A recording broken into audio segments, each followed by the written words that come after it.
The GI Journal goes to press.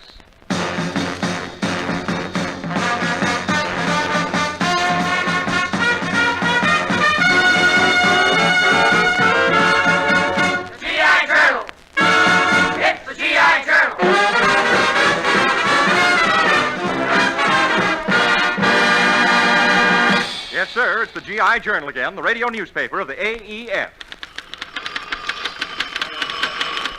Fellas, once again, it's our pleasure to bring you one of the smartest performers in show business.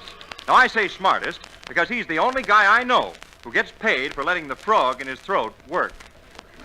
Your editor-in-chief for this edition, Bing Crosby. Hiya, men. Hi!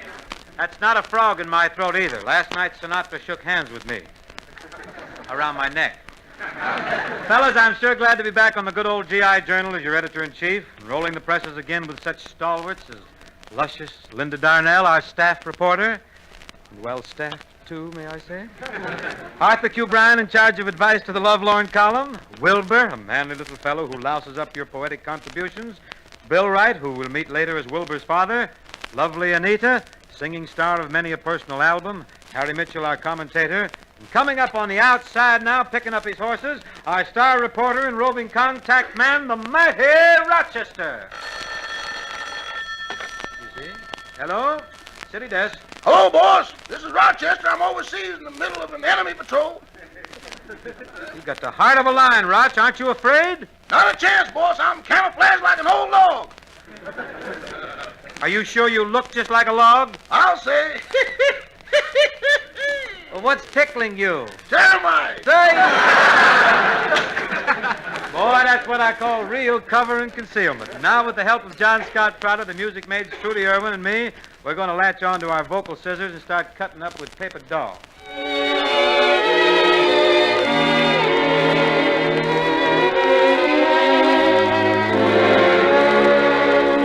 I'm gonna buy a paper doll that I can call my own, a doll that other fellas cannot steal. And then those flirty, flirty guys with their flirty, flirty eyes will have to flirt with dollies that are real. When I come home at night, she will be waiting. She'll be the truest doll in all this world. I'd rather have a paper doll to call my own than have a fickle-minded, real-life girl. He's gonna buy a paper dolly he can call his own, a doll that other fellows cannot steal. And then those flirty, flirty guys with their flirty, flirty eyes will have to flirt with dollies that are real. When I come home at night, she will be waiting. She'll be the truest doll in all this world. I'd rather have a paper doll to call my own than have a fickle-minded, real-life girl.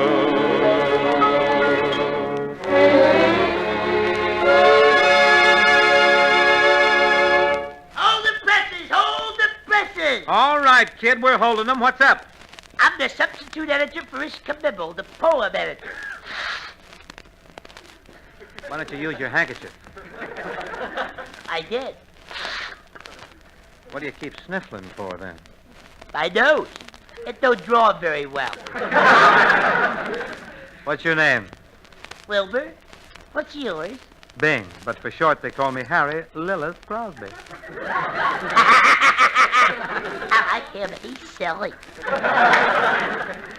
Wilbur, you're a moron. Oh, no, I ain't. You're not? I've been reclassified.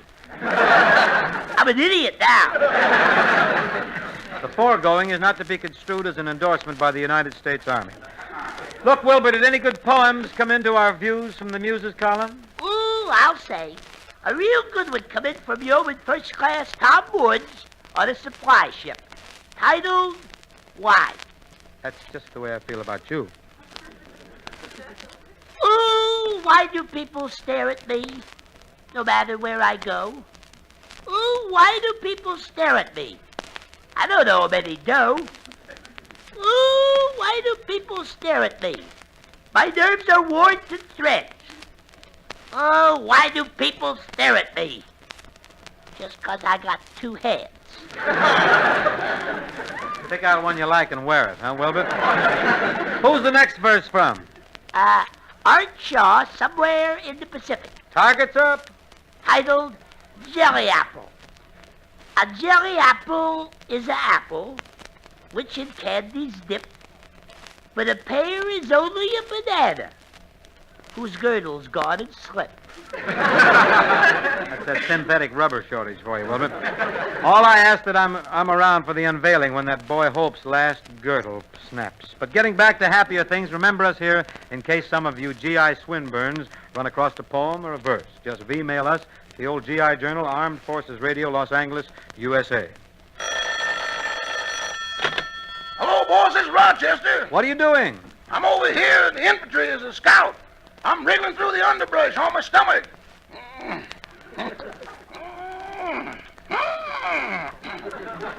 You making any progress? My stomach's doing okay, but the rest of me is confined to quarters.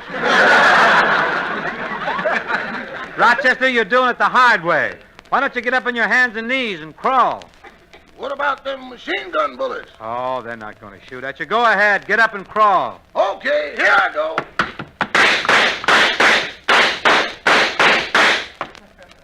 Rochester! Rochester, speak to me. I ain't got nobody. Rochester, have you discovered any enemy positions yet? Oh, sure, there's a guy over here camouflaged as a tree. But I'm not afraid. I'll just walk up to him. He'll run away. Oh, Rochester, he'll shoot you. You said he was camouflaged as a tree. He won't run away. Oh, yes, he will. Because I'm camouflaged as a dog.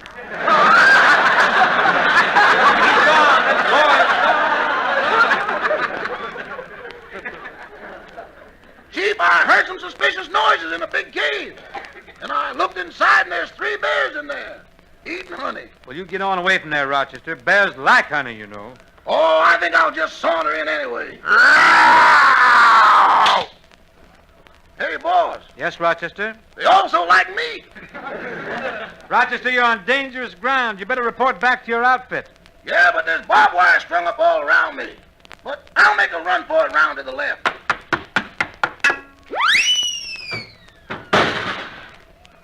Well, I'll make a run for it around to the right.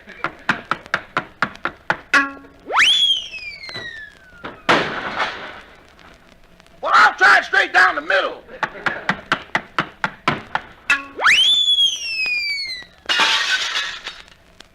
Well, I'm open for suggestions. Well, look, it's back to the music page again with a dedication to the Motor Pool Boys at APO 677. You asked for Bing to do a song, and here it is. How Sweet You Are.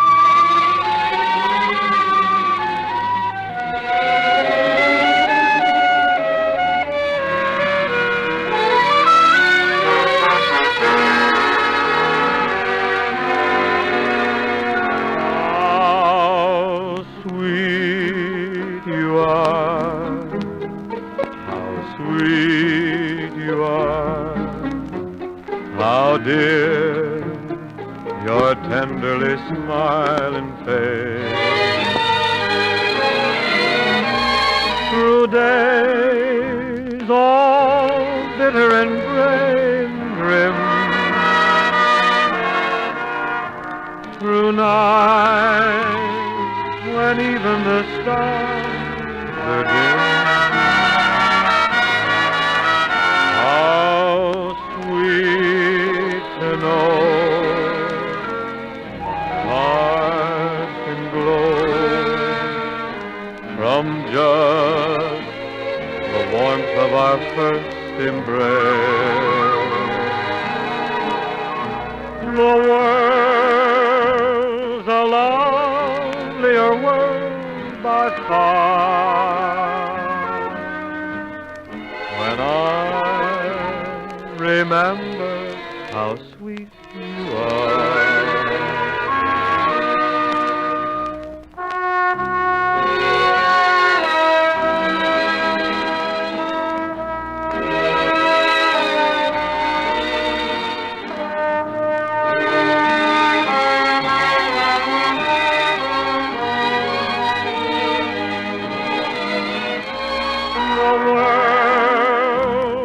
the lovelier world by far. When I remember how sweet you are.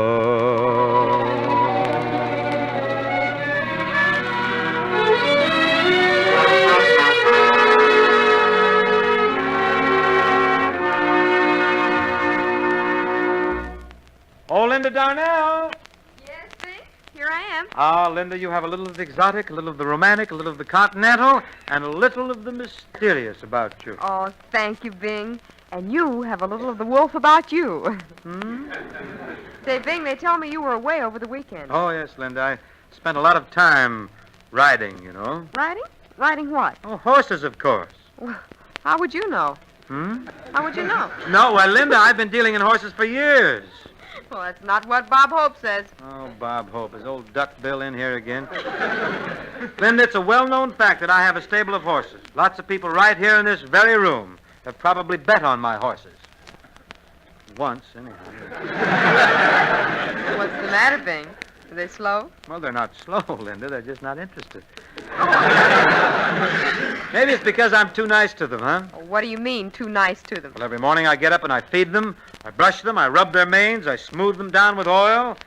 What do I get for it? What? Every time I mention racetrack, they all whip out their limited service cards. Well, Bing, maybe you frighten them by those shirts you wear. Shirts? You think my shirts are too loud? Oh, look at the one you've got on, Bing. A little too far, huh? Must you? I thought it was rather juicy myself. Don't you think it does something for me? Brings out the mauve in my eyes or something? Well, yeah, I admit it does hide your little pot tummy. Well, what are you saying, you silly goose? You know very well I haven't got a pot tummy. Oh, no? No, sir. I'm as flat as a pancake. Flat as a pancake. Well, for your information, Bing, your batter's slopping over. Oh. But, Bing, look, speaking of shirts, I notice your shirts never have any tails. Oh, What is Linda, that? you see, my shirts are rather, shall we say...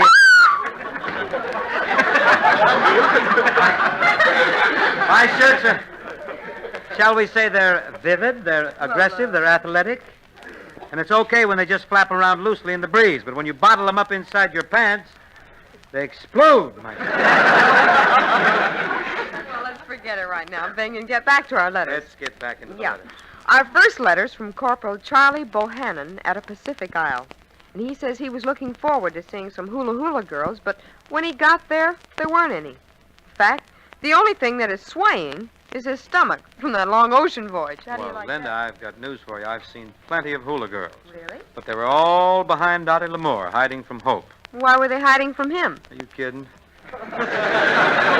All those grass skirts around a guy with fire shooting out of both nostrils? Show it up, that boy. Well, turning back to the mail again, Bing.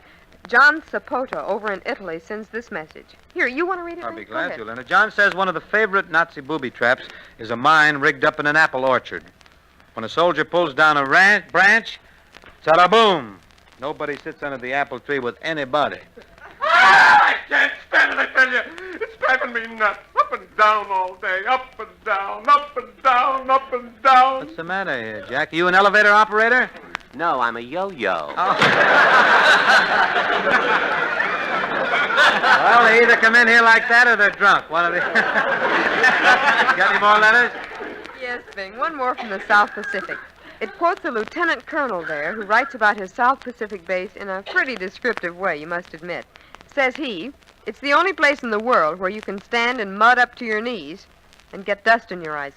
Sounds like my victory garden. Well, remember, fellas, if you run across a colorful GI description or a name for something around your base that's printable, leave us have it here in the GI Journal, care of Armed Forces Radio, Los Angeles, USA. Now, GI Journal presents a special added attraction, 5'2" bundle of brunette loveliness, whom you've heard many times on personal albums, Anita. Corporal Irwin Brown of the 18th Fighter Squadron says that she is his own pin-up girl. And so for the good corporal, Anita gives out with the Dreamer.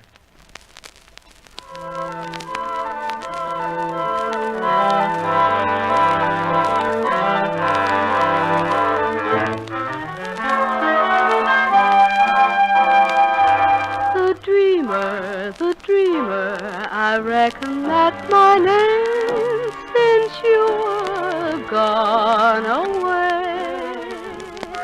But how am I gonna see you lest I dream all day? All the long and miserable day, they call me the dreamer. They tell me it's a shame how lazy I seem.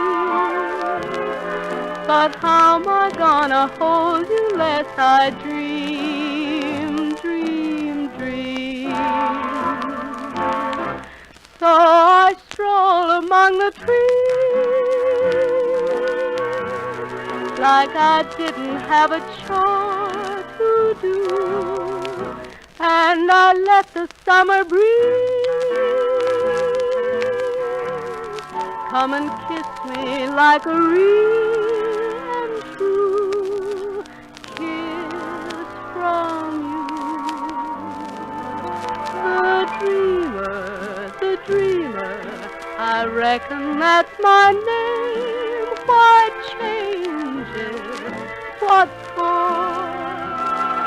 But how am I gonna dream until you're home once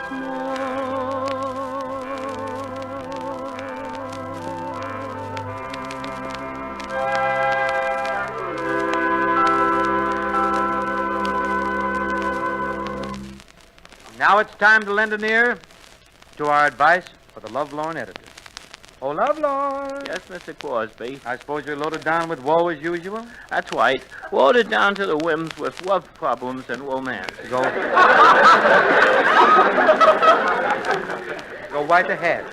All right. Private Wally Doolan over in New Guinea is planning on getting married. And he wants some advice. He wants to know who pays for what. Well, let's see now. As I recall, the groom pays for the bride's bouquet, flowers for her mother, and presents for the ushers. Ushers? Don't be ridiculous. People don't get married in a theater. I don't know. I've seen some very friendly couples in the balcony. Well, he also wants to know if it's okay to hold a wedding at the bride's home. What does Emily Post say about that? Well, she's entirely agreeable. Especially since Private Doolan's present domicile is a shelter house. Don't forget about witnesses either. Oh, that's right. Private, every crime must have witnesses. Well, our good wishes go to the private. I only hope that he's really in love. Oh, he's in love, all right. Is he really? Yep. His heart keeps going bumpity-bump. He gets short-winded. His mouth gets dry. Oh, that's what I thought. He's not in love. That boy just finished a 20-mile hike. Gee, Mr. Crosby, I wish you wouldn't treat love so lightly. Too facetiously? With my rosy love and me, it's very serious. Serious? Are you still in love with that old battle axe? I beg your pardon. Slipped out. I didn't mean battle axe. I meant bag. I accept your apology. Why, Rosie Love is a great matchmaker. Oh, she just brought two lovers together. Did she really? Well, who are the two lovers that she twanged with Cupid's bow?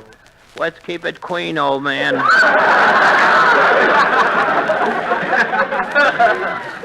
They were a rubber man in a circus and a snake charmer. A rubber man and a snake charmer. How did it work out? Great. They just had a blessed event. Oh, good. Yep. A beautiful 8-pound garden hose.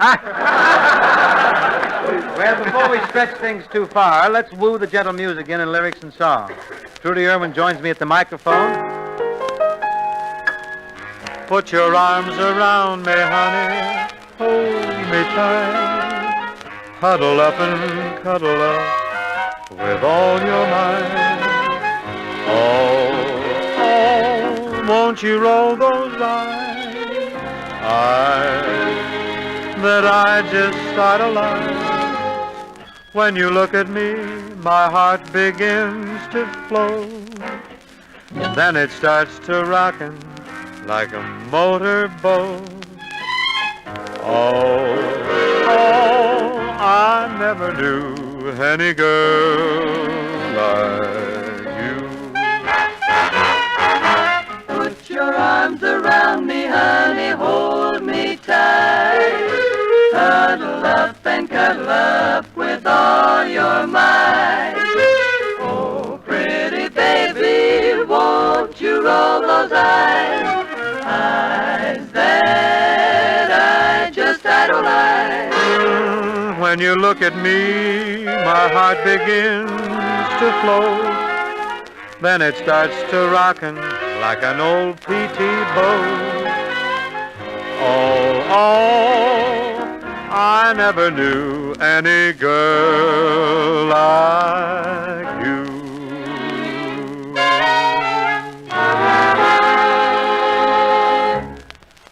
And now GI Journal takes time out for a new page in our makeup. Interviews with our subscribers. I want you to meet some of the people who read this stuff. So with the languorous Linda as my fellow conspirator, we're off to meet a typical GI subscriber, Wilbur's father. Oh, gosh, Bing, this is the address, all right, but look at that house. It's all leaning over on one side. Look. Well, I'll knock on the door.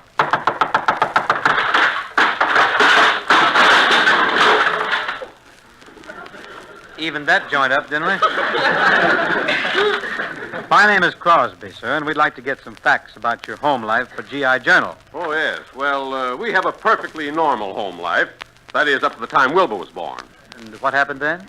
Well, he was an incubator baby, you see. And the incubator was heated by a kerosene lamp. Oh, I'll never forget how I sat there guarding that little flame. Oh, when I think of the opportunity I missed. What do you mean by that? If I'd blown out that wick, I wouldn't have that whack. Wilbur, come here. Oh, no, you don't. Look over me, Pop. Look out before I break my arm. Shut up. Help! Help! Somebody help me! Quiet, I say, quiet, or I'll poke you in the nose. Oh, Pop. Okay. You want to hear me recite? In 2 words, Oh, yes. Yes, anything would be better than this. You might be right. Wait till you hear him recite. Go ahead, you jerk. Recite. Leave me alone. Recite, oh, darn it. Okay. Little Jack Harder sat in the corner eating a pumpkin pie. He put in his thumb and he pulled out a plum. And then he said, "Who's been offering up my pumpkin pie with these plums?" Well, that's very nice. Very nice, Wilbur. Linda, don't you think we've stayed long enough? Yeah, I really do. Let's get out of here before the roof caves in.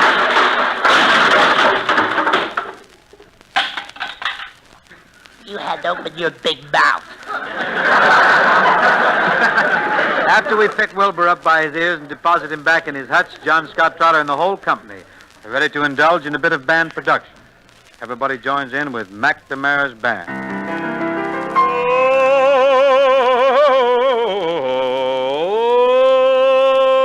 Me name is McNamara. I'm the leader of the band. Although we're few in numbers, we're the finest in the land. We play at wakes and weddings and at every fancy ball. And when we play to funerals, we play the march from Saul. Well, the drums go bang and the cymbals clang and the horns they blaze away. McCarthy pumps the old bassoon while I the pipes do play. And Hennessy, Tennessee toodles the flute and the music is something grand. A credit to old Ireland is McNamara's band.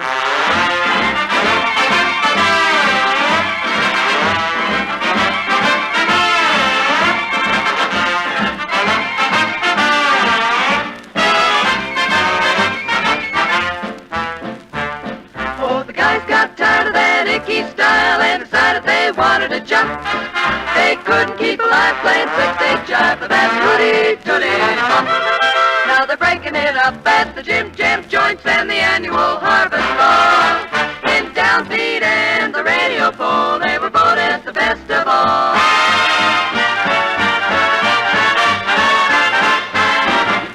Oh, that's Mac is the man.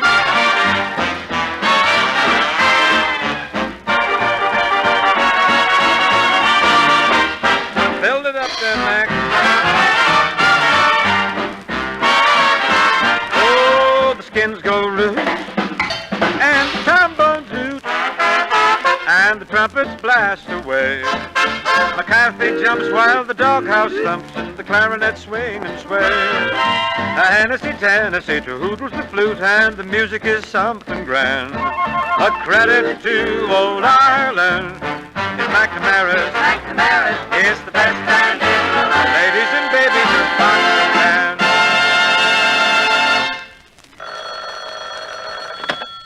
Hello? Hello, boys. boss. I just called up to tell you I made it back home to camp. Okay. Great work, Rochester. I'll bet the commanding officer cited you for valor and bravery. You're way off the track. Well, what did he cite you for? KP.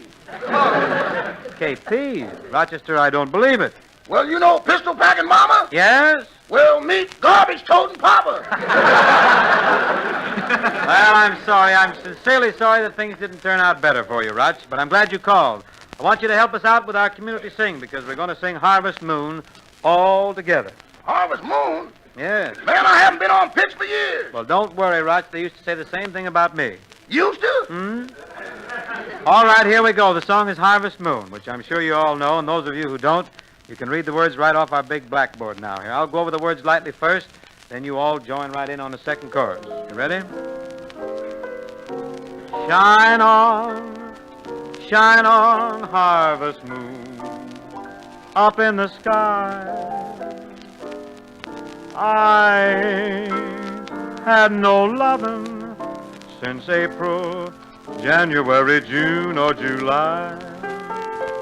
Snow time, ain't no time to stay outdoors in school. So shine on, harvest moon, for me and my gal. Shine on, harvest moon, up in the sky. I had no love since January, February, June, or July. So that ain't no time to stay outdoors and school. So shine on, harvest moon, for me and my gal.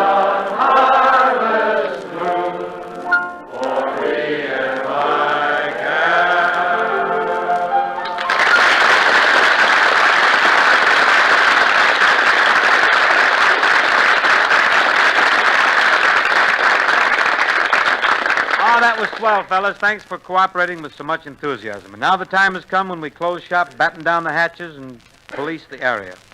Anytime you run across a riddle, a poem, letter, gag, idea, commercial that you like, just send it into the old GI Journal, care of Armed Forces Radio Service, Los Angeles, USA. And we'll do the rest. Here's good luck to all of you. This is your friend Bingo saying so long.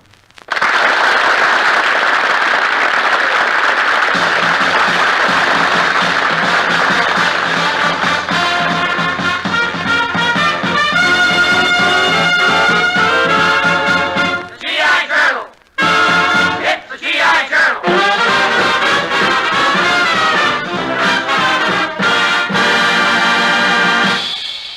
The GI Journal has been a presentation of the Armed Forces Radio Service.